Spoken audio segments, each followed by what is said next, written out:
Welcome to the Sabby and JB show. I am one of your hosts, JB. Sabby Sabs, my sister from another mister. Good to see you.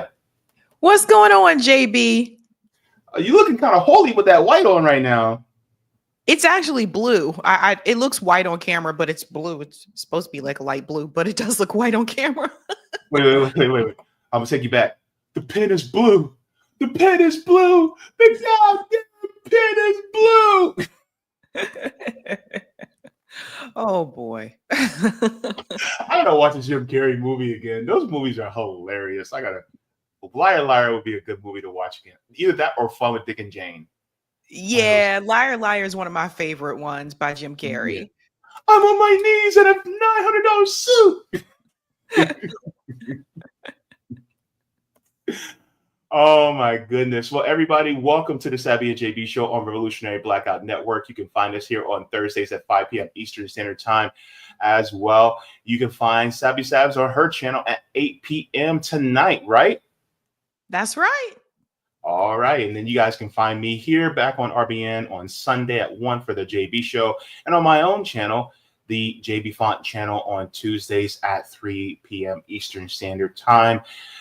12 p.m. Pacific. All right. If you guys have not already, go ahead and do the damn thing. Go ahead and give a like to the stream. This helps us out to be able to reach more people, to be able to inform, inspire, and encourage. So thank you very much to all of you for that as well. Have you guys also considered sharing and subscribing? This also helps us to be able to reach more people too. So if you guys would like to go ahead and share and subscribe. Also, if you guys like to give your thoughts, even when the stream is over, go ahead and give your thoughts in the comments, especially about what we're going to be talking about today, because I think that is also deeply important as well. You guys can join our mailing list at revolutionaryblackout.substack.com. This gives you email notifications whenever we go live or have any clips uploaded, so you guys can watch those there. If you guys would like to get in touch with us, you guys can get in touch with us at revolutionaryblackout@outlook.com. So if you guys want to submit any stories you find interesting or some encouraging words, you guys have that there. Thank you so very much. Shall we say hello to our peeps in the chat, Sabs? Let's go for it. All right. The Queen says let's go for it. We're going to go for it. All right. We have DC Fairbank says, who let the hounds out? Who? Sorry. Oh my God, I remember that song. I'm sorry. I used to love that song. Who let the dogs out? Who? Mitt Romney. Oh man. Mitt Romney, he just was like, oh my God. He thought that was how he's going to connect with black people. Mitt. Oh my gosh. Anyway, we have Volvo coming in saying, hey Volvo. We have Jasmine saying, hey everybody. All right. We got Bad Wolf coming in saying, good evening, folks. All right. We have Truth Sensei says, Sabby JB with the love. It's always good to see love in here. And by the way, I just got to say this really quick. Sabs, I am seeing your progress on your channel. And I just want to say I'm proud of you. You've been doing the damn thing and has been very consistent. And it is a source of pride for many of us to see how your channel has grown and how you are being a voice for people who don't get heard. You are amplifying them. So I just want to give you your flowers there too. Oh, thanks so much, JB. That's really sweet. Yeah. A lot of times, people don't, know that you have your own channel, things like that. Some may watch RBN and may not know, but just to let you guys know, her channel is also linked in the description down below as well. So if you guys would like to, go ahead and give Sabby a sub as well over there. As well as JB, you're killing it on your channel too. I'm trying. Thank you so very much for that. Let me see who else we have. We have Cool Blue. Cool Blue, I haven't seen you in a while, but it's good to see you. What's All up, right. Cool Blue? Yeah, Cool Blue is always in here. Cool Blue always be having the facts too. I know.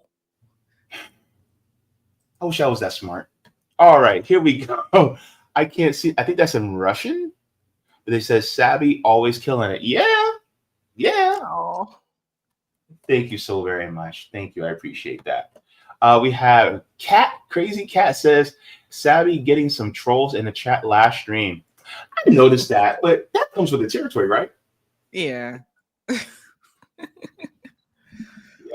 It's unfortunate, but There's always gonna be trolls. There it is. But you know what's funny? They actually help with the engagement, so I guess they're helping you win. And then we'll do one more, just because I'm late. It was my bad. Says for Jedi Skywalker, hey, the Force is strong with this one. Says, yep, facts. Proof, evidence, truth is the law. Our God of the living, huge, massive God creator is balanced system. So God not being justice. What we put in is what we get back out. Well, that part is true. What we put in, what you get back out. As it always says, what you measure out will be measured back to you. Thank you very much for that. Ready to get into the subject today? Let's do it. This is a good one. Yeah, it is. And I hope you like the thumbnail, Sabs, because we're going to show it again. Boom. We have democracy, where you have Greg Abbott saying, Smithers, release the hounds. God, I love Greg. He's just the best. No, he killed it on this one. I'm sorry. He really killed it. Oh my gosh. He did, definitely. Have you ever seen Greg Abbott in Simpsons form? Well, now you do. Okay, so we're going to be talking about Governor Greg Abbott. He is doing something that is getting a lot of buzz right now nationally, even though it's really just state politics. And Governor Greg Abbott's making some threats, and these threats are substantial. So let's get into this, and then I want to get your thoughts initially about this, Sabs, because when I first saw this story, when you showed it to me, I was just like, no way. Is this guy really going to do that? And also, my question is this legal? Is this legal for him to do? So we're going to get into it. I mean, that was my big question, because I don't even know if what he's trying to do is legal. But yeah. But he's trying to do it. Excuse my nerd side a little bit, but it kind of reminds me of Star Wars: The Phantom Menace, where the Viceroy goes, "Is that legal?" And Darth Sidious goes, "I'll make it legal." Oh boy.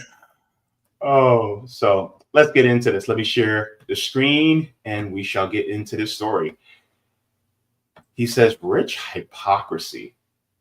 What does that mean? We'll find out.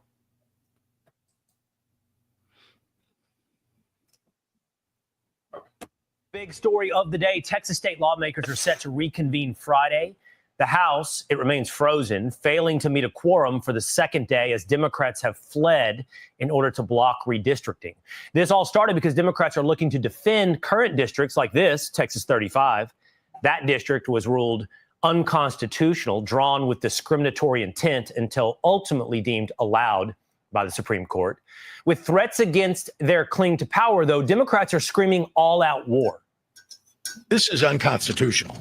This is about standing up for people's voting rights and standing up for black and brown people who are going to be iced out. Would the state of California move forward in kind, fighting, yes, fire with fire? This is not the Democratic Party of your grandfather, which would bring a pencil to the knife fight. This is a new Democratic Party. We're bringing a knife to a knife fight, and we are going to fight fire with fire. That was, among others, Governor Gavin Newsom of California, Governor J.B. Pritzker of Illinois. But joining me now is Governor Greg Abbott of Texas. Governor, great to have you here on the show. You heard the reaction there from some of your fellow governors. What do you say?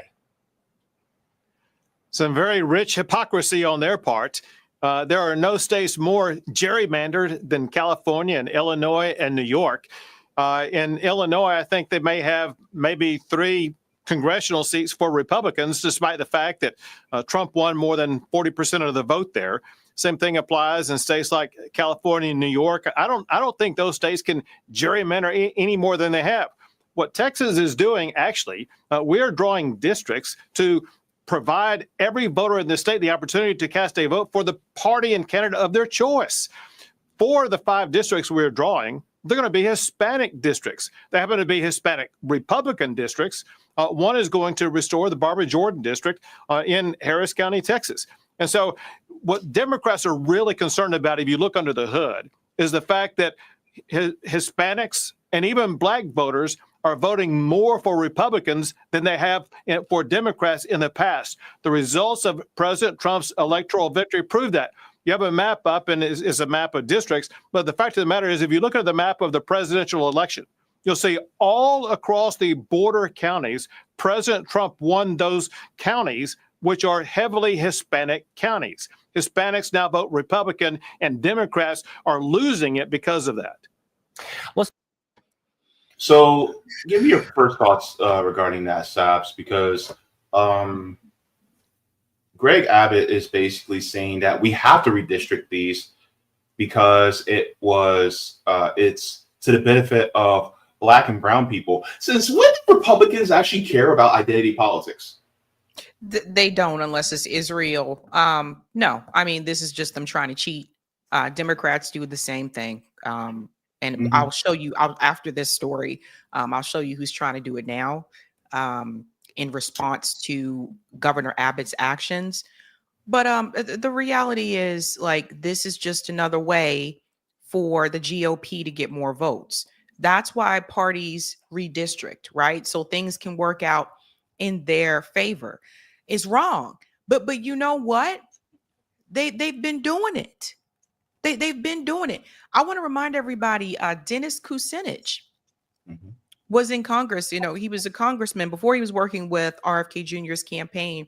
And Dennis Kucinich, the reason why he lost his seat in Congress is because they redrew the district so that they could get him out of there. So there should have been a law against this a long time ago. But the Democrats aren't going to push forward that law because they do it too.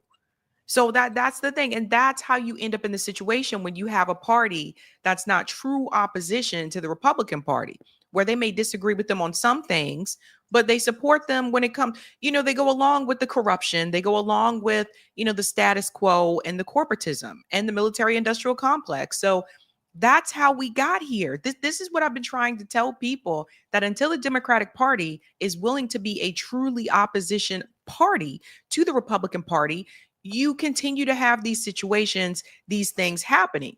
And the crazy thing about all this is now Governor Abbott, I'm sure we'll get to, is now saying that he wants to arrest the Democrats that left the state. So it's like, you know, it's buffoonery politics. This is why people laugh at the U.S.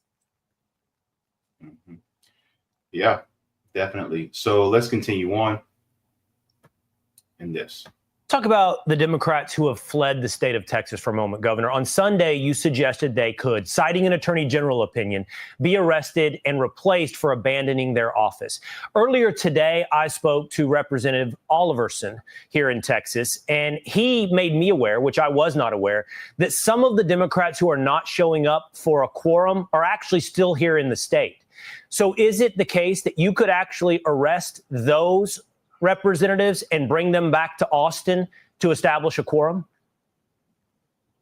So that is correct. And Will, as we're talking right now, Texas Department of Public Safety officers are on the streets looking for those Democrat House members to arrest them and to take them to the Texas Capitol and hold them there until a quorum is reached.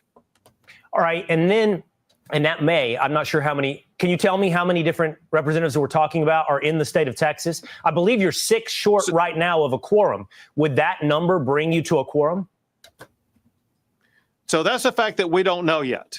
We don't know which Democrats remain in the state who are not yet identified. We don't know exactly how many are out of state, but know this also well, and that is the Texas Department of Public Safety is also working with officials in other states to find ways in which we can try to arrest the Texas Democrat members in other states and bring them back to the state of Texas. Well, that was my next question I was going to ask you, Governor. Of course, Texas DPS would have limited powers to arrest anyone out of state. Most of these Democrats have fled the state for that express purpose. Representative Ollerson has said that both you and Attorney General Ken Paxton, though, have looked into whether or not they're funding these trips or fundraising off of these trips, which would amount to bribery. Would that open up the potential for you to go retrieve some of these representatives who have fled the state? It opens up several opportunities. One, bribery in Texas is a felony. Felony is the type of offense that we can issue papers to have these Democrats brought back. Another thing, though, that the Democrats don't seem to know, and that is taking or receiving a payment like they have to escape or not take a vote subjects them to forfeiture of their seat. That's going to be one of the legal grounds you're going to see asserted here immediately to seek the vacation or elimination or abandonment of these House seats by the Democrats. So we will remove them from office and call for elections to replace them. Well, why don't he just pretend like those payments came from Israel? Then they wouldn't do a damn thing about it. Exactly. I mean, it's just like American politics has resorted to this, right? The whole redistricting thing, like this is absolutely, it's ridiculous. They shouldn't be allowed to redistrict at all. But there's no law against it. And that's why they can continue to do it. But this is crazy. Now we got people talking about arrest other people because they don't support this. I mean, look, I say kudos to the people who can hang with Governor Abbott there down in the Lone Star state of Texas, because I realize the cost of living is cheaper in Texas, but I couldn't live there. I could not live in like, it's just these laws that Governor Abbott has proposed, and not just this, but also the censorship laws that he has proposed. Like, I mean, it's just, what the hell is going on in Texas? Fleeing. That's the best way I can put it. Oh man, let's finish this up. What kind of timeline? You said immediately. My understanding is that is a legal process. It would have to be established by a judge. At least that's the opinion of the Attorney General, I believe, established in 2021. And that would require a judge to discern abandonment. So that seems like that could take some time. So when I say immediately, I'm talking about when all the paperwork is going to be filed with the courts, which is going to be immediately. Secondly, there will be requests for immediate responses from these courts, knowing that they're dealing with an immediate timeline. You're a lawyer, you know you can go into court and you can get a quick resolution for matters that have a short timetable. That's exactly what we're dealing with right here.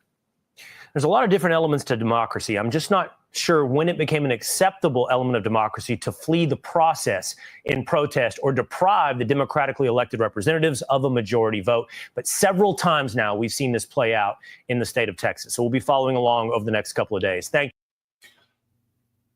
But also, isn't it anti-democratic to threaten politicians with arrest?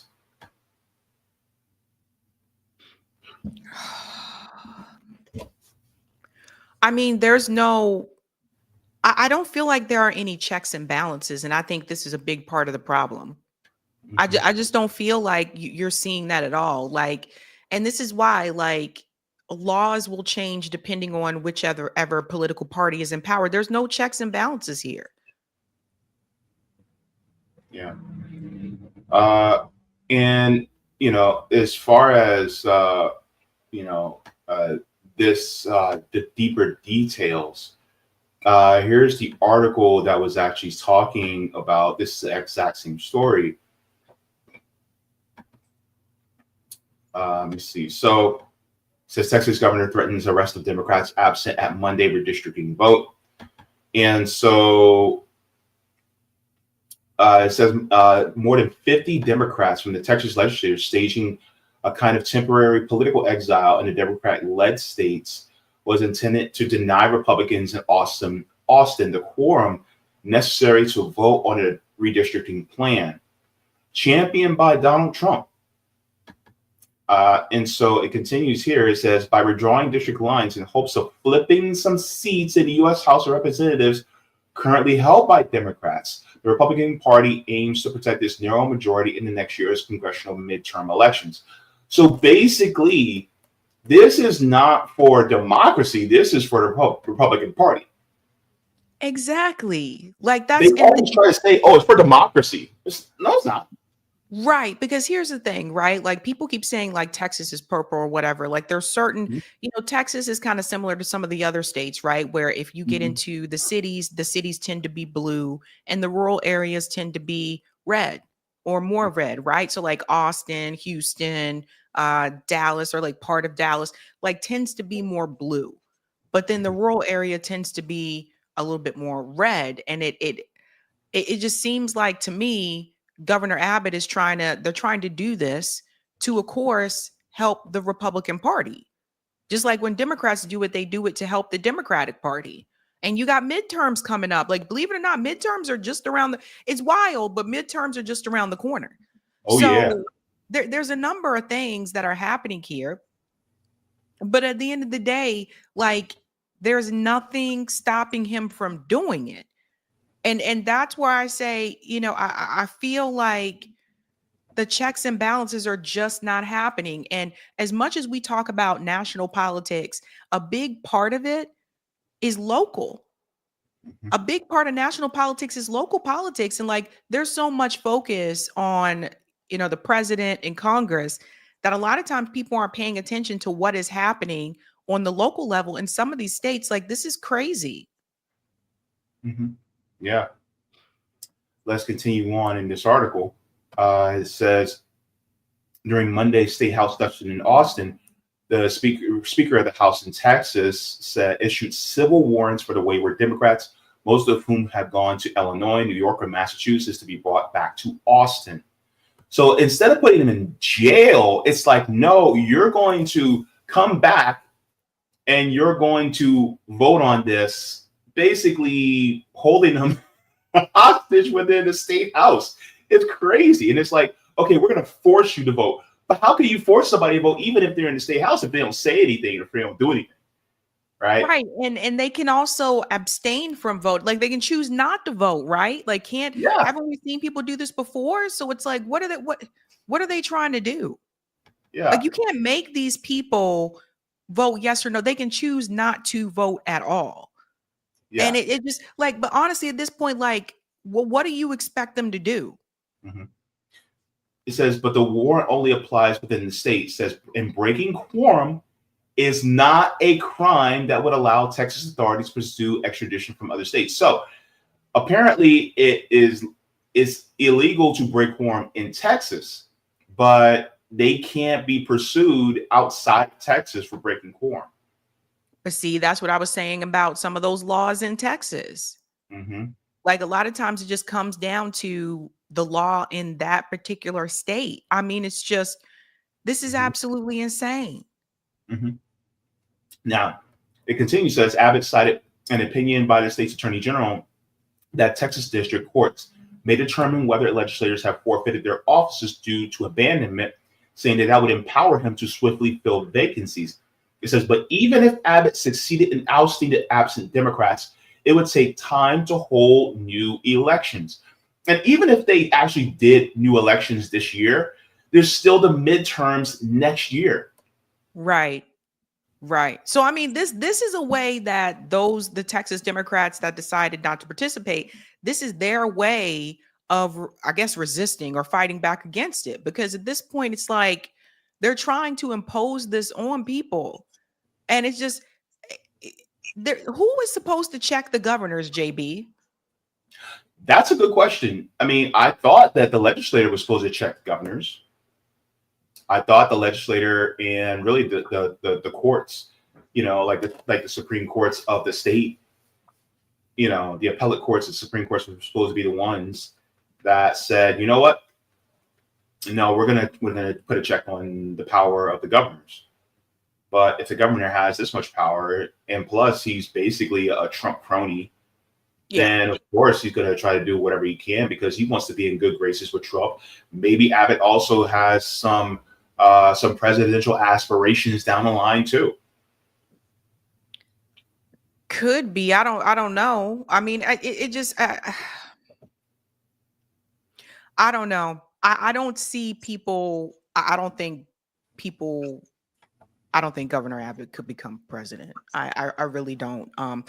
Because even when it came to the abortion issue, even Trump was a little bit more lenient on that this time around than before, because he started to read the room about that. And Governor Abbott, of course, supported the stricter abortion laws in Texas. So I think that would be an issue. But I just, this should not be legal. This shouldn't be allowed at all. Yeah. But nobody is stopping it from happening. And that's why those politicians did what they did, because what else are they supposed to do? Mm-hmm. So Gene Wu, chair of the Texas House Democratic Caucus, said that the current congressional districts in Texas already dilute the voting power of racial minorities in the state, and the new redistricting plan represented turbocharged racism. Abbott, in a Monday morning appearance on Fox News, called Wu's accusation bogus, saying that the redistricting would create more Hispanic majority districts. He argued that it would be necessary to give Trump voters in Democrat majority districts the ability to elect Republicans. But here's the thing. To me, like, the fairest thing would be to just make it into a grid. It's like, these lines are made into a grid, but the problem is that it would have to be done by an entity that does not have a skin in the game. I am willing to bet, just like I know a lot of people don't like AI, but I would say have AI draw the districts with no influence of either side of the other, and let it be where it is. Yeah, because I mean, like, it's done to their benefit. Like, that's really how they do it. They do it to their benefit. What's going to help them? And this has been an issue for a long time. We talked about it before. We talked about how this happened to Jamal Bowman not too long ago. Remember, we brought that up, that they redrew his district. When they want you out, this is what they do. Like, and it's just, that's insane. So it's just like the vote of the people, what the people want. They're just like, screw that. We don't want you there. So we're just going to redraw the district. So let's just get you out of there. Yeah. Now, here's the thing. Well, I'll put fire under the Democrats. So he says, this is the last part of the article. It says Texas Democrat lawmakers have previously tried the strategy of leaving the state to block a redistricting plan. Some fled in 2021 in a bid to deny Abbott the quorum needed to pass a voting restriction measure. It says that bill passed after 3 lawmakers returned, saying they had achieved their goal of bringing national attention to the issue.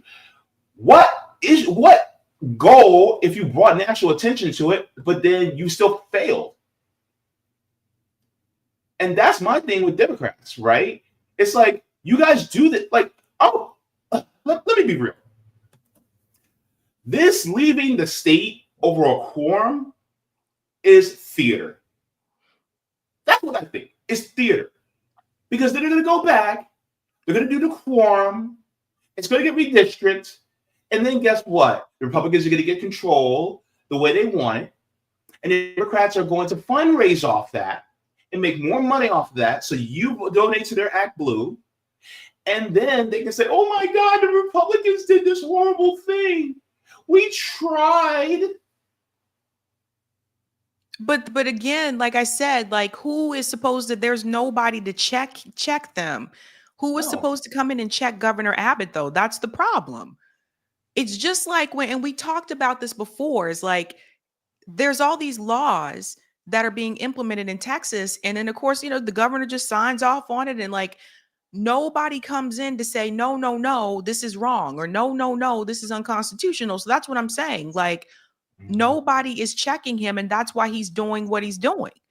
I don't understand how people voted for Governor Abbott, to be honest with you. Oh, I really, I don't get it. I get it. Beto wasn't great, but I don't understand how Governor Abbott won. Like to me, it's like, and we'll have to see when the next election is, or if he's going to run for re-election. But something has to be done there, because people have lost so much under his leadership. Yeah. Did you want to add? Were you going to talk about a specific story after this too? Because I also have another article that I want to share, but I wanted you to go ahead with what you were going to show. Well, it's connected. Roger Meadows, friend of the show, sent this to me, because now, let me just share my screen really quick here. Now, what is happening? Now, everybody check this out. So now in New York, now Governor Hochul is threatening to redistrict, right? So it says, good government group. I know, this is her response to Governor Abbott. Good government groups fire back at Hochul over redistricting after she tells them politics is a political process.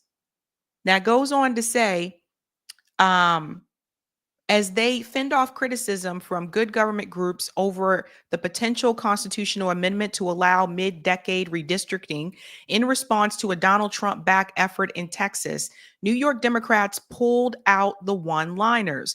With all due respect to the government groups, politics isn't a political process. That's coming from Kathy Hochul.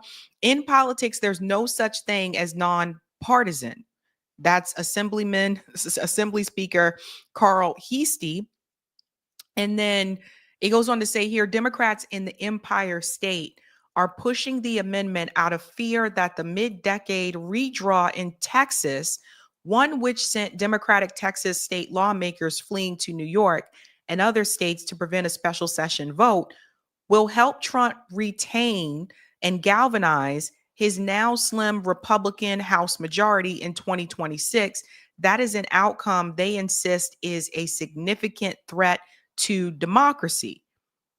So now, this is another thing. And let me just go down a little bit here. While they both noted that they understand why Democrats would be concerned, tit for tatting other states over congressional lines ignores the fact that the idea of apportionment is not inherently partisan. So Governor Hochul is against what Governor Abbott is doing, but her response to what Governor Abbott is doing is to, well, we can just redistrict in New York, which they've been doing. They've been doing. How is that the correct response? Two wrongs don't make it right. And that's the crazy part. And they're trying to do wrong to try to correct the wrong.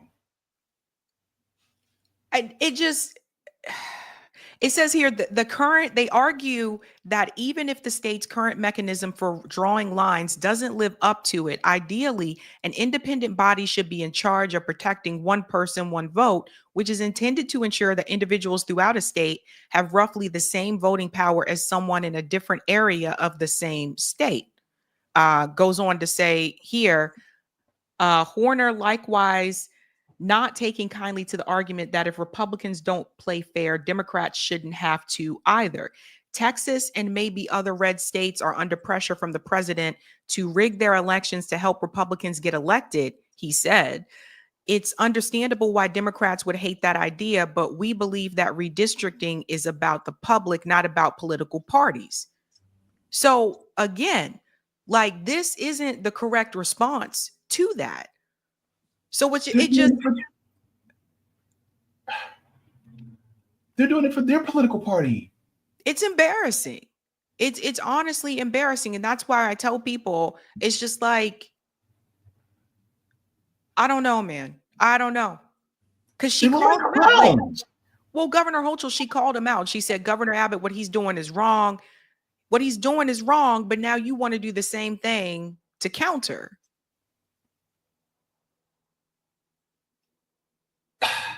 doing the wrong thing to teach them a lesson, even though they're doing exactly the same thing that they just did? But they've been doing it. They've been redrawing lines, et cetera. Like it just to try to make things go their way politically, they just redraw the line so that maybe that can't. This is what they did to Jamal Bowman. Redraw his district so maybe we can get him out of there. I mean, so they've been doing it. Both of them have been doing it, and it's wrong. And there should be a law against that. Stop them from redrawing these districts. Yep. Like it's like I said before, it's cheating. It is. It's moving the goalposts, right? So let me share this because it's getting a little bit worse for the Democrats. This came out a few hours ago. Test redistricting feud escalates as Democrats face bomb and FBI threats. So that's, of course, John Cornyn. It says dispute over a plan to redraw electoral boundaries in the U.S. state of Texas has escalated again after a senator said the Federal Bureau of Investigation had agreed to help find Democrats who have fled the state. The FBI would not confirm whether they agreed to help, and the senator, Republican John Cornyn of Texas, did not specify what kind of assistance the FBI would offer. It comes a day after some Democrats were forced to evacuate a hotel where they were staying in Illinois as they protest Republicans' efforts to change the map of congressional districts. It says U.S. President earlier this week, or U.S. President Donald Trump said that the FBI may have to get involved. Cornyn said that the statement that the FBI Director Kash Patel had approved my request for the FBI to assist state and local law enforcement in locating runaway Texas House Democrats. So basically, he's getting the feds, the federal police, to help. But see, this is what I'm talking about. Like, this is a waste of, I would say, a misuse of resources, right? Shouldn't the FBI be utilizing their time to try to catch like serial killers? Why are they using the FBI to go after Democrats that left the state? Yeah. It says on Tuesday, let me see. It says it's not clear whether federal authorities were already involved in the search for more than 50 state lawmakers who have left Texas. The location of many of them is well known. On Tuesday, they held a press conference at a Chicago area hotel decrying the gerrymandering attempt. The escalation comes one day after a bomb threat was called into a hotel where some of the Democrats were staying. Oh my God. This is crazy. It So is, you guys see, like, this red blue game has us really like, it has like this country is so screwed up over red and blue. Yeah. And then Trump has said, he said basically that the FBI may have to start getting involved. And says it almost looks like Democrats have abandoned the state. Says, I know they want them back. Not only the attorney general, the governor wants them back. So a lot of people have demanded they come back. You can't just sit it out. You have to go back. You have to fight it out. That's what elections are all about. And so for the quorum, it says at least 2/3 of the 150-member state legislative body in Texas must be present to proceed with the vote. The quorum is unreachable while they're out of the state. Texas Democrats have said state's governor and Republicans are trying to silence them. So it said Gene Wu, chairman of the Texas Democratic Caucus, accused Greg Abbott of seeking to silence my dissent by removing a duly elected official from office and argued my constitutional duty is to not be a willing participant. So now the FBI is about to get involved. And again, just a waste of time and a waste of resources. Complete waste. I mean, because how many millions of dollars is that costing us? But what do you expect them to do? Like this, I don't know. Like, to me, it's just. So here's the thing: do people want them to fight, or do they not want them to fight? Yeah. And my question is, what if Republicans did this in a Democrat state, in a blue state? They would have been totally on board with it. That's the thing. It's all partisan. As much as they tried to say in that article, the earlier one, that it's not partisan, it is 100% partisan. That's what this is really all about. And they're trying to, basically what it is they're trying to make sure that Republicans hold on to the House. Mm-hmm. Yeah. Because like I said, midterms are just around the corner. Mm-hmm. Anything could happen there. But they're trying to make sure that Republicans hold on to the House. Now, even if Democrats get back the House, Republicans still have the Senate. So even if you pass something in the House, if the Senate doesn't approve, then it still doesn't go through anyway. But that's what this is really about. And this is why I keep telling people, when we tell people, it's so rigged, the way they go about doing things.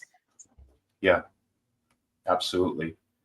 And so with that, I also want to share this, because make no mistake, right? The Democrats, they are fleeing, and they're saying that they're fighting for for democracy, to make sure that things are, going, they're dotting the I's and crossing the T's for the people when it comes to making sure that there's a fair voice, that everybody has a voice. But the Democrats are full of shit. I'm going to show you why. Let's go back 5 years. Back in 2020. Let's share this. This is out of the Texas Tribune. This is what the Democrats did. Texas Democrats are successfully suing to kick Green Party candidates off the November ballot. Democrats won legal rulings Wednesday blocking Green Party nominees for U.S. Senate, Railroad Commissioner, and the 21st Congressional District from appearing on November ballot. This came out on August 19th, 2020, almost 5 years ago. Yep. And so when people talk about, oh, Democrats are trying to fight for the people, no, the hell they're not. Because if they were trying to fight for democracy, they'd be open and willing to allow third parties as well to come in so that people can actually have a choice. But the Democrats don't care about choice either. This is one of the reasons why I say this is performative, because they cry when the Republicans do something as far as gerrymandering, but they don't want nobody to cry to them when they try to block Green Party members or third party candidates from getting on the ballot. Or other Democrat candidates. Especially when they're to their left. Or other Democrat candidates. That's the thing. We just saw, I'm going to talk about it later on tonight, Andrew Cuomo working with Donald Trump. This is what we told people before. They would rather have Trump there. As much as they cry about Trump, they would rather have Trump there than to have somebody to their left in that position. Someone that's going to do something for the people. Remember back in 2019, there was an article that came out. It was in January of 2019, where a whole bunch of Democrats convened in New York to have a meeting of how to stop Bernie Sanders. You remember that? Oh, I remember. Nancy Pelosi was there. Pete Buttigieg was there. A number of top Democrats were there because they were on a mission to stop Bernie Sanders. Any of you who are still voting for the Democrats or Republicans, I'm going to tell you this. Number one, we already know they don't care about us.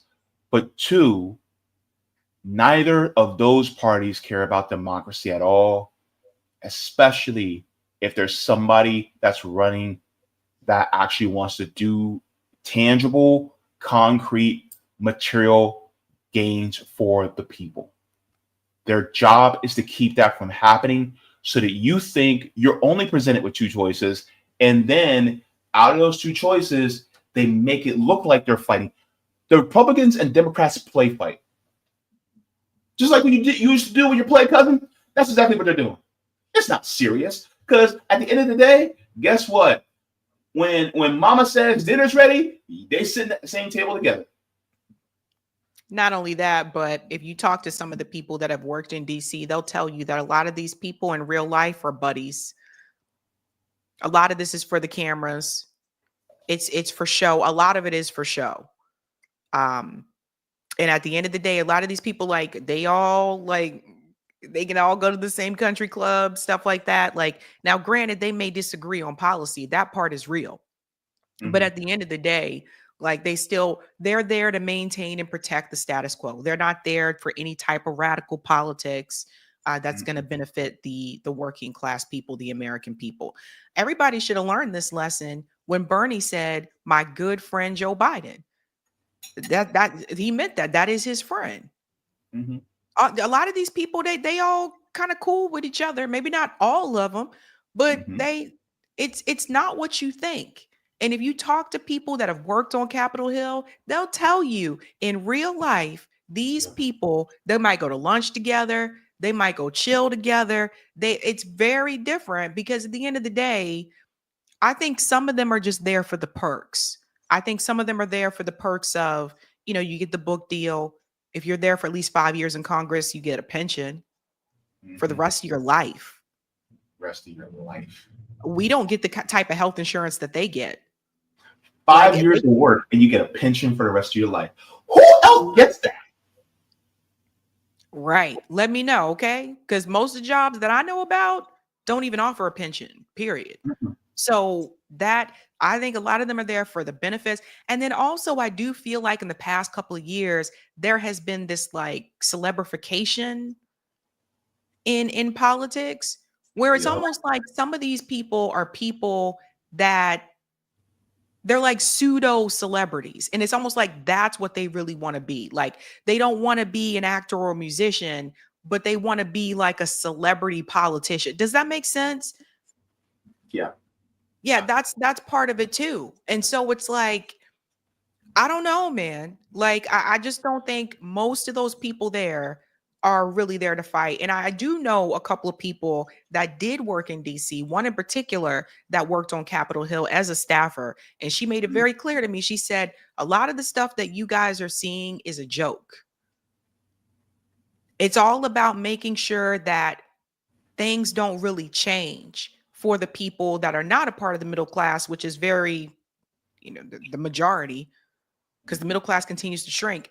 A lot of it is a facade. It's just like, they are there to make sure that the status quo stays in place and that we do not move in the direction for the people.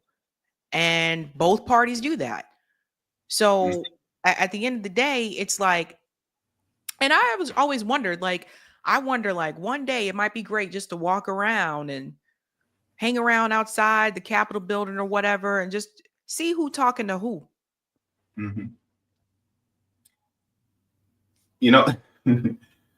What's more entertaining than As the World Turns, The Young and the Restless, General Hospital? You want to know what's more entertaining than that? Watching the Democrats and Republicans fight. Because at the end of the day, when the cameras come off and the mics are no longer hot, well, they're sitting around having lunch together at some country club. And also I feel like because of the rise of social media, that helps them continue that type of, because think about how politics was before social media. Like, we didn't know all this stuff about these people, right? Like, but now, like, because of social media, they have a presence on social media. Some people see them as influencers. Like, I don't know, man. I just feel like American politics at this point is a joke. And I feel like there's nobody that's really checking the people who are making some of these decisions. And the reality is, the people who end up suffering are the voters and the non-voters. Those of us that don't work in Congress, those of us that are not on Capitol Hill. I'm pretty sure some of these staffers could probably tell some interesting stories. You know what I mean? Boy, some juicy stories make you want to get out your popcorn. Extra butter. you know, and this is why we talk about, leaving both parties. And ultimately, when I look at what's going on with people like Greg Abbott, of course, I just covered on my show, on my channel on Tuesday, how the mayor of Orange County, the mayor where I live, he signed an ICE agreement because he said he was under threat by Ron DeSantis, that him and all the county commissioners will be kicked out of office by the governor if he doesn't sign. And so it's like, okay, so do we have a democracy or not? I argue that we don't. Have we ever really truly had a democracy? I don't think so, because ultimately it's always for show. Like, for instance, why do we still have the Electoral College?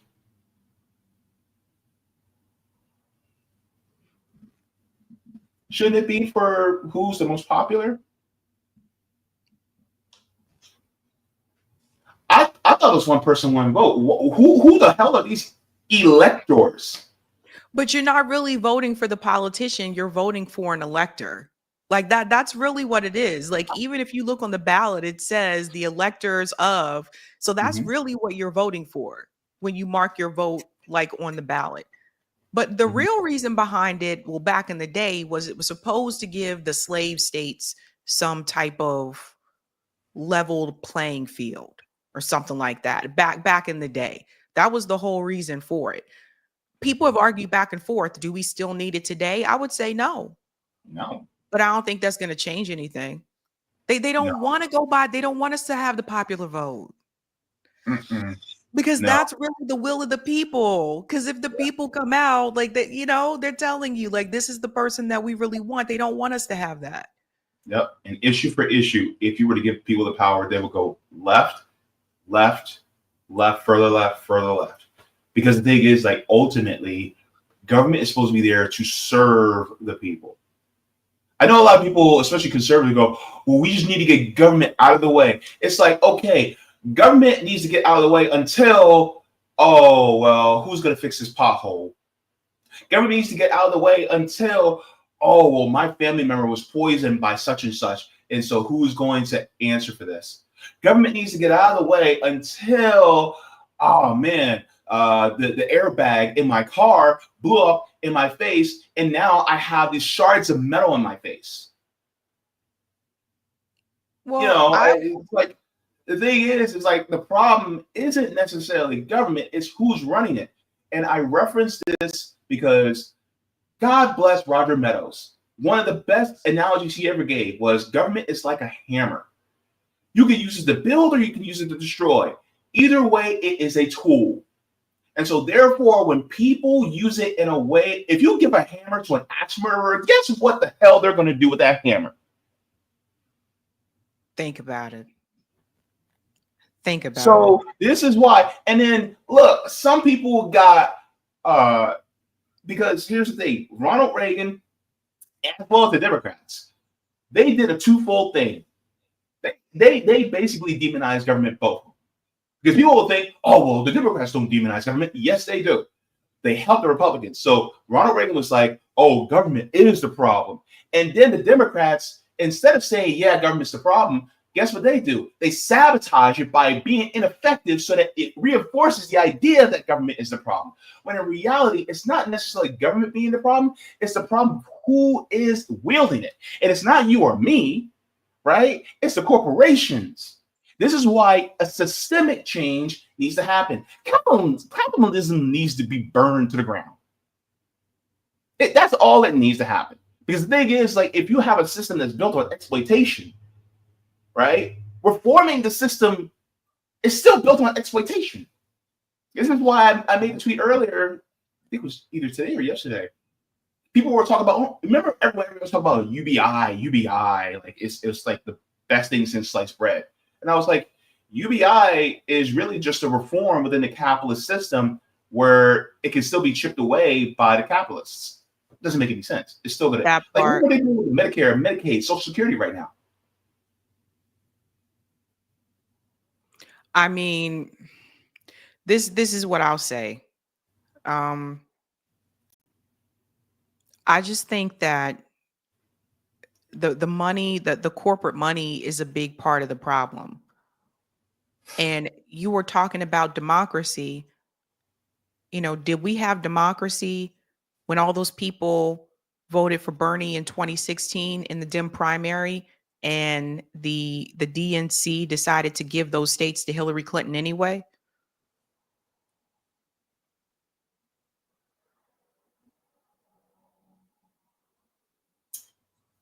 Yep. That happened in West Virginia. They already choose and decide who they want. Yeah. Not just, Yep. I mean, West Virginia is one of them, but there were several states that Bernie got more votes than Hillary, and they gave it to her. Mm-hmm. Yeah. Even Michael Moore, he talked about it in that documentary. I think it was Sicko. I think it was a Sicko documentary. I forget which one, but he talked about that. Yeah. I also recommend all of you to watch the interview that Sabby had with the Becks, who were the attorneys for the DNC fraud lawsuit. That is a very eye-opening interview. By the way, you did an amazing job on that. But I think it is important for people to see that, because people need to realize that the DNC and the RNC are private institutions. They are not public bureaucracies. So therefore, they do not have a constitutional duty to you or me. They don't. They're private. No, they don't. And I mean, the best thing I can say is this, you know, kudos and shout out to the Becks. They walked away from all of this after, you know, fighting that DNC, you know, fraud lawsuit. They walked away from all of it because they were like, they said, we don't want anything to do with this political space again. They did that interview with me. I think that they said that was going to be it for them, because they fought, and they fought for the people, you know. And unfortunately, and Nico was a big part of that. To make sure that the people who gave Bernie those small dollar donations, the Becks were fighting to make sure that those people would get their money back because the DNC cheated. And of course, the federal judge ruled that the DNC is a private corporation and they can pick whoever they want. Yep. So again, like when people say democracy, we don't have a true democracy in this country. No. Mm-mm. And this is why we do what we do. This is why we talk about doing mutual aid, building dual power, making sure that we have class solidarity with each other. And I'll add to that is class solidarity also means whatever type of thoughts we had of different groups that keep us separate, you have to get rid of those bigoted thoughts. Because the problem is that if you hold on to some of those thoughts that, oh, well, this group is like that and that group is like that, you know, and I'm talking about within our class, well, you're basically going to be keeping us divided. And, you know, the problem I see a lot of times is, you know, issues like white supremacy that people will cling on to. And sometimes some of these people don't think that they have a white supremacist bone in their body. And it's like, until it gets pointed out. And so this is why we always talk about, you have to, you know, divorce yourself from those beliefs and start to have solidarity with people who you may have a sense of, you may have some semblance of microaggressions that you need to get through, or some semblance of, you know, prejudices that you have to work through. And we all have them, but you have to work through it and get past it, because that's the only way we're going to be able to actually move together, because we can't get rid of the system, you know, individually. It takes collective action. Yeah. And that's something that, you know, the Black Panthers talked about. That's something Fred Hampton was about. Like before he organized with the Young Patriots, before he Young Lords, excuse me, and the Patriots as well. Like he told them, actually the Patriots, he told them they had to renounce the racism. Like we can collaborate for a class movement, but you gotta the racism gotta go. Now, did everybody agree with that? No. Some people that were part of the Young Patriots didn't agree with it and they left. Some people that were part of the Black Panthers didn't agree with it and they left. Yeah. Did not agree with that collaboration at all. But at the end of the day, the ones who wanted to collaborate, they decided, okay, we have to denounce the racism so that we can work together for the class issue. And that is something that it cannot be said like enough. Like when people tell you, oh, just go work with this racist person. And that is one thing like I will not do. And I've been very clear about that from day one. No, I'm not trying to line myself or work side by side with no one who doesn't even respect me for who I am because of the color of my skin. Yeah. You're going to have to put that aside. Yeah. Or doesn't think that we should exist within this country. Yeah. If you don't think that we should exist, then we're not going to collaborate with somebody who we feel our lives are threatened by, or somebody we think that when things really go down, you're going to turn against us. And next thing you know, you throw us under the bus. And it happens. And you can look through history and we've seen it happen. That's the thing. That's why you can't just be organizing with just anybody. Like somebody who wants you dead.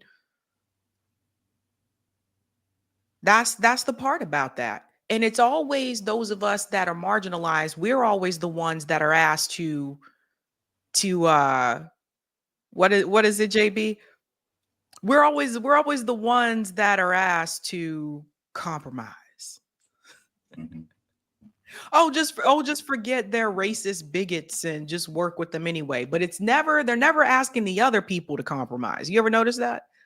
No, and I'm going to say this, and some people are going to get mad at me for this. It is what it is. But those of you who have family members that either may be white and have white supremacist proclivities, those of you who have family members that may have some anti-queer proclivities or some ableist proclivities, you need to confront your family members. Y'all need to talk to them.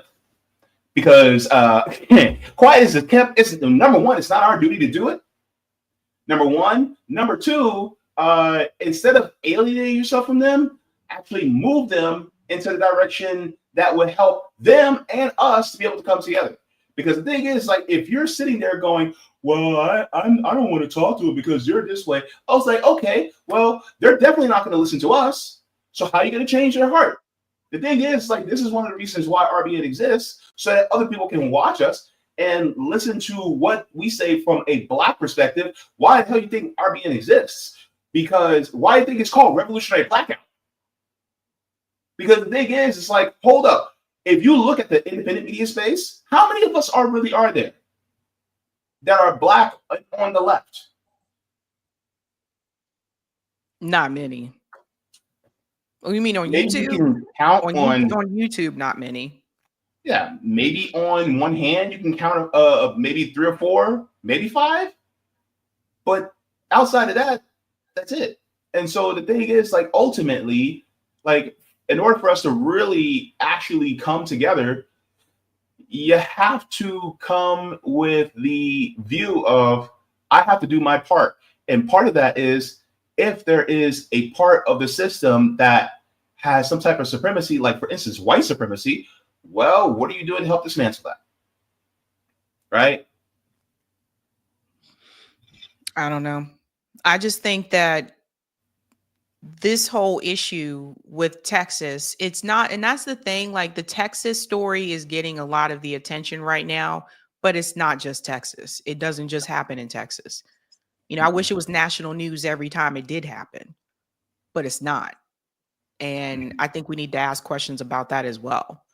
But the reality is that Governor Abbott is doing what he's doing because there's no one that is coming to check him. There's no one telling him, no, you cannot do that. And that's happened under both administrations. It happened under, because people forget, it's happening under Trump. It also happened under Biden's administration. Remember when he was sending, and he might still be doing this. Remember when he was sending buses from Texas, he was sending migrants to other states? Mm-hmm. That started under Biden's presidency. Mm-hmm. Did Biden come in and tell him he couldn't do that? Did he stop him from doing that? No. That's what I'm saying. Nobody is checking him. Yeah. Like, can he be recalled? You know what I mean? Like, who's there to actually check him? And it's like, by the time there's another election, it may be too late. Ron DeSantis is in a similar situation too. I feel like he doesn't get checked either. No, he doesn't. No. And the fact is that he has basically the entire state of Florida government.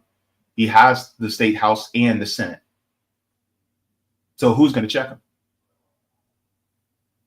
There's no check. There's no balances. So I honestly think that, this is why we talk about doing mutual aid, building dual power. I mean, if you live in a ballot initiative state, try to do some ballot initiatives that you can, to try to circumvent these politicians. But unfortunately, there's even then, these politicians will try to hamstring the ballot initiatives that you do. Like, look what they did in Florida when we said yes, as citizens, to give former felons the right to vote back. Then they threw a monkey wrench in that. Yeah, that's the thing. And it's one of those things like we can protest against these things that are happening, Mm-hmm. but ultimately, like, I can't stop my governor from passing these laws. You know what I mean? So it's like, that's where building dual power comes in. That's where, like, JB and I do mutual aid. That's where the mutual aid comes in. When we talk about people that lose their jobs and all those strikes that we've covered over the years, there's been a number of them, a lot of the labor strikes. How do you guys think they go on strike if they don't have mutual aid? They have to have mutual aid to go on strike. And that's just one part of it. But until we build dual power systems, we're going to keep running into these issues, and there's going to be a lot of frustration, just like what's happening right now with the NYC mayor race with Zora Mandami. Everything that's happening right now, it's not just Democrat leadership not wanting to support him. It's also Donald Trump trying to work along with Andrew Cuomo to try to fix, this is why I say, like, and this is why a lot of times people get frustrated. They're like, what are we supposed to do? Like, we keep playing this game and nothing's changing. And that's why I'm saying, like, you have to build dual power. And I wish this is something that I knew about years ago, like building those dual power like systems, because I felt the same way. Like, after they cheated Bernie 2016, then Obama and them 2020, I just felt really down. Like, I just felt like, what was it all for? What did we organize for? What was all that? What was all that about? What was it all for? So that's the thing. And then remember, elections come and go. Mm-hmm. Elections come and go. What are you doing in between? Absolutely.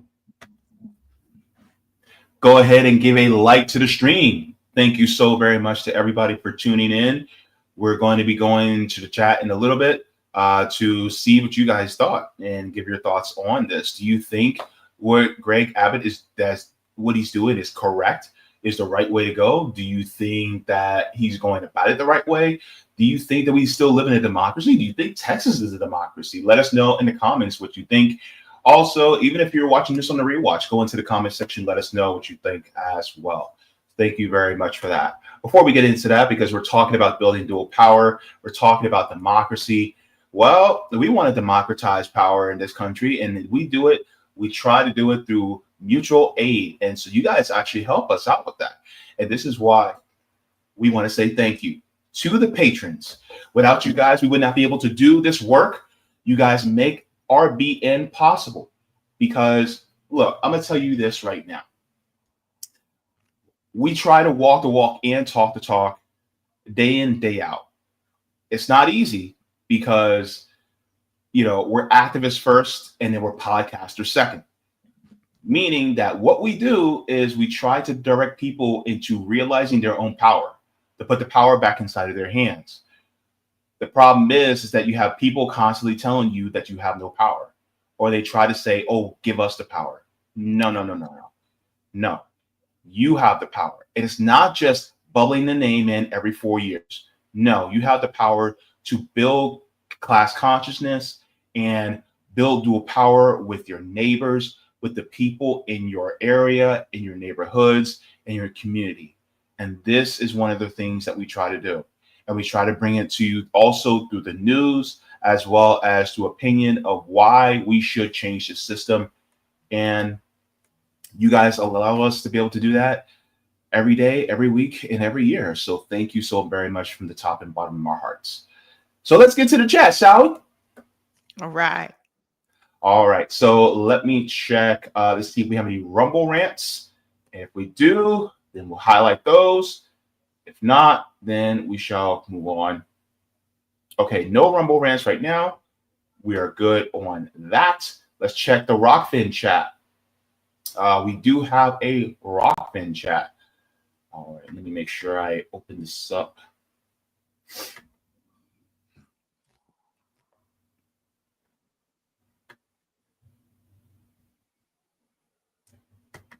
All right. It's the rock to the fin. It's the rock to the fin. Rock to the fin. Rock, fin. I love your musical numbers. Maybe we should. Maybe you and I should get together to do like a musical number one. Oh, you know what? Here's how crazy my brain is. So I was working out, right? And the song "It Takes Two" from Rob Bass and DJ Easy Rock came on. And you know what was going through my head?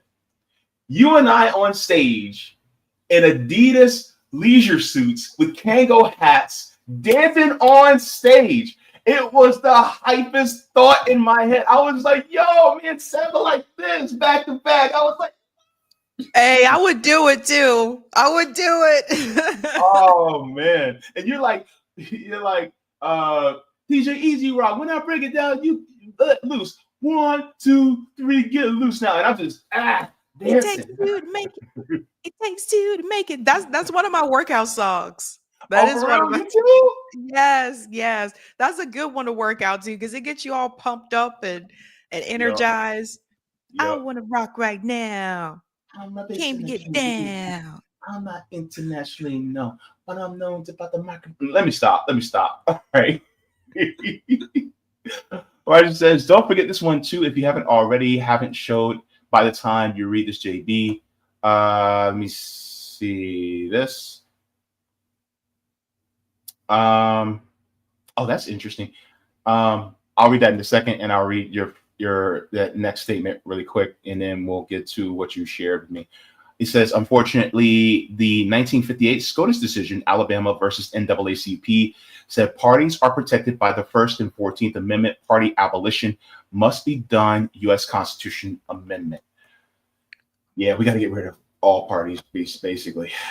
And didn't the founding fathers say that there was an issue with, they didn't like political parties for this very reason? Yeah, they didn't want political parties because they thought we run into these issues where like people would just go with what was best for the party instead of what was best for the people. Yeah. That was one thing they actually had, right? All right. So Roger shares these photos.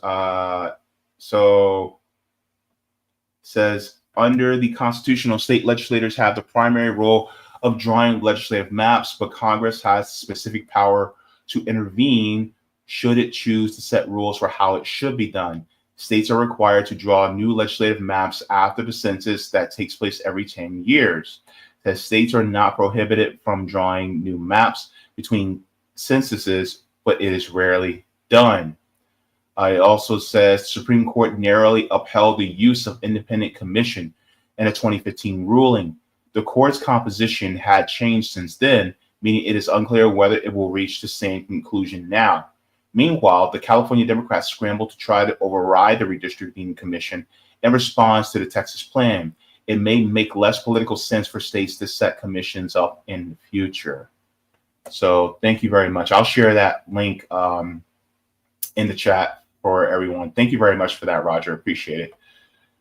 So this is an article, says the decade of Supreme Court rulings having given states increasingly unfettered power in redistricting. All right, so let me put that inside the chat. Thank you very much for that, Roger. I appreciate it. But yeah, the whole redistricting thing, gerrymandering, it's undemocratic to me. It should be just it should be done by like computer and like what's the best for just making it to optimize. I say just put a grid down and just draw those lines that way. But I think the problem you run into though is that some districts may be majority white, some districts may be not. That will be the problem that you might run into. I don't know. It's tricky. Like, but would you need districts if we don't have political parties? No, I would say no.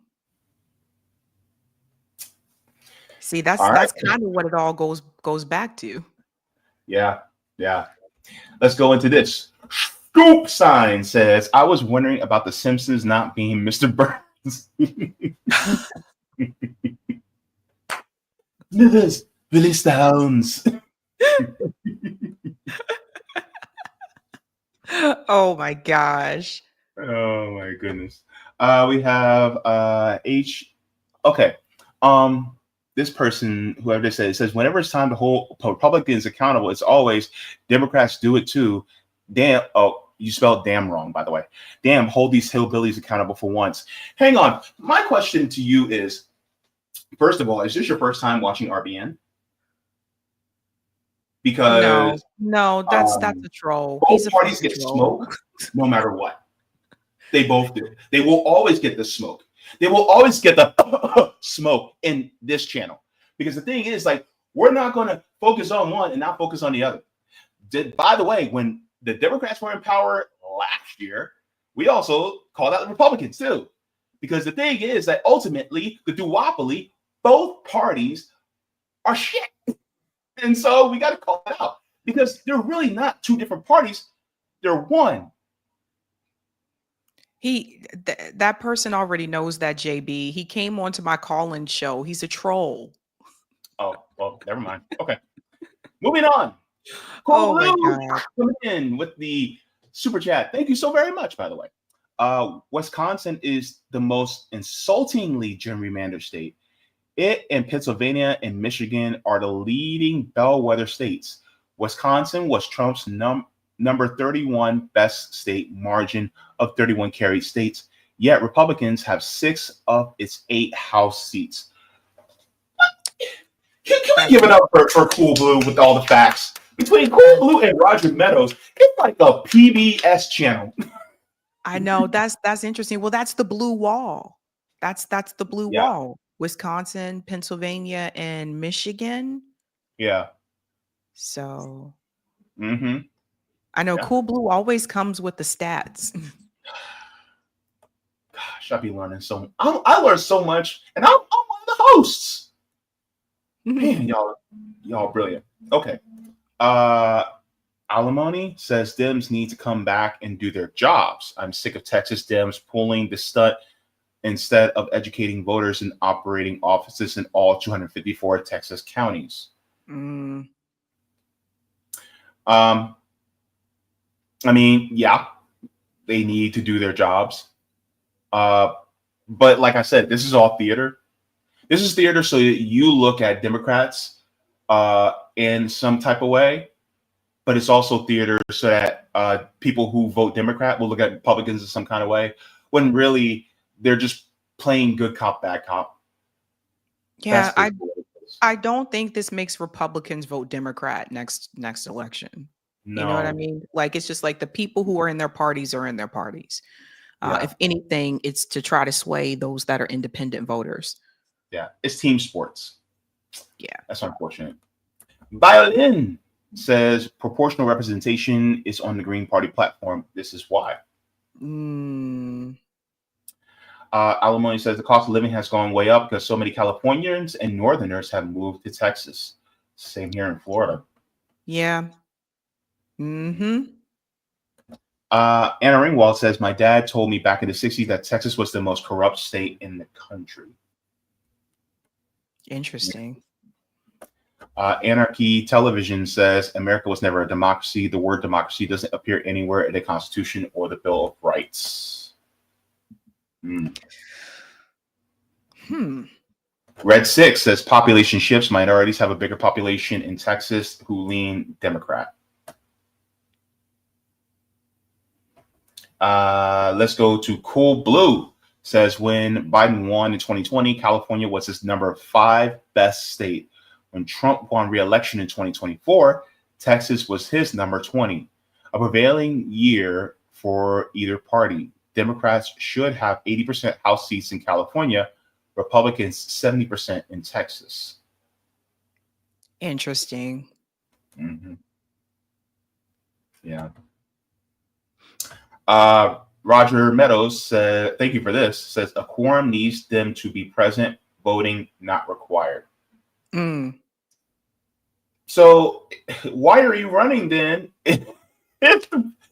if you know you vote against it, then you vote against it? But why? Because they know that it will pass. But the thing is, you guys are going to come home anyway. You're going to come back. That's why I say it's theater, because they're doing this just to draw attention to it. But then once it's drawn attention to, the Republicans are just going to get what they want. So you're just delaying the inevitable. Like, this is why both parties suck, man. I guess like that was done to get national attention. But even if it gets national attention, what is it going to change? The quorum's still going to be met. I think it's just to draw attention to the issue. But like we said, I still think like people who are already in their parties are going to vote for their party regardless. And how many people are actually paying attention to this though? Because most people, they're busy with work. They're being overworked.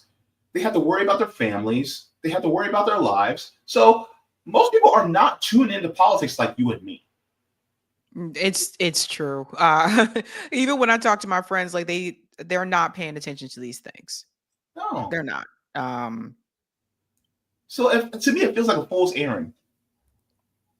Cool Blue says election 2024, Democrats ended up with 215 seats. 218 is majority. Democrats are 98.62% en route to majority. In 2024, Republicans won U.S. popular vote for U.S. House by plus 2.56 points. Any shift away from the Republicans flips House to the Democrats.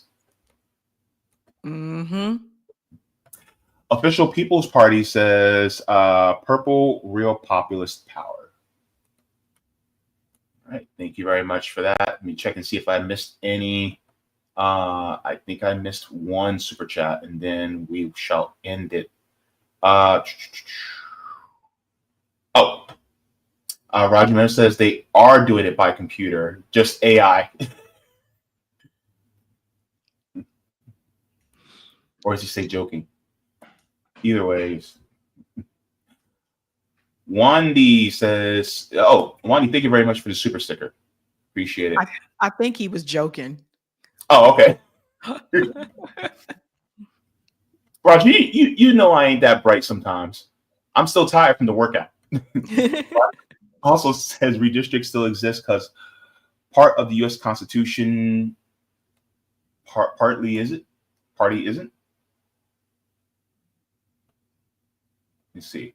And then Official People's Party says both parties are fascist and support social murder.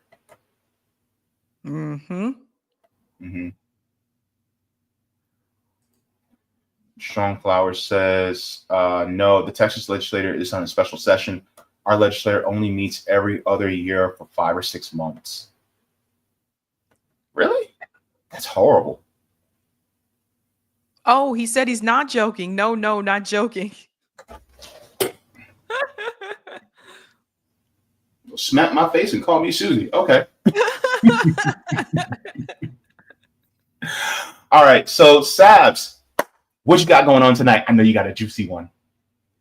Yeah, Chris Smalls is coming on tonight. We have a lot to talk about now that he's back in the U.S. Safely. So we're going to talk to Chris Smalls, and then we have a couple of news stories. Please give Chris Smalls, my thanks and love as well, because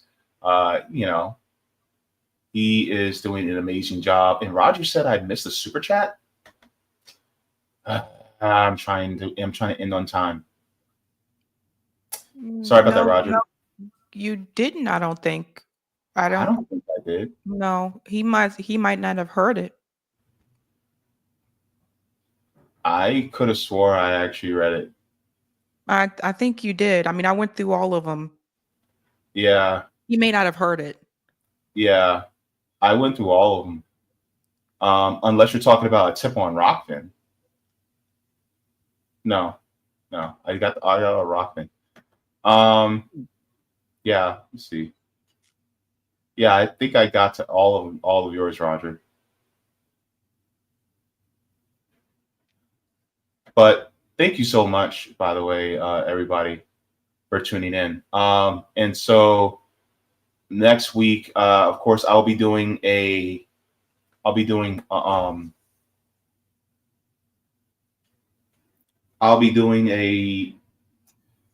don't know if I'll be live next week because it's, a birthday for my nephew. And so I'm not sure what plans they have. So I might be live on my channel. I might not be live on my channel. I don't know. But luckily, tomorrow's my cheat day. So I get to have that. Anyway, Sabs, take care. I'm going to be heading on out right now. So guys, look, water your plants, water yourselves, leave the world better than you found it. Do all the things if you got it. And I will see y'all in the next one. Deuces, Bruces.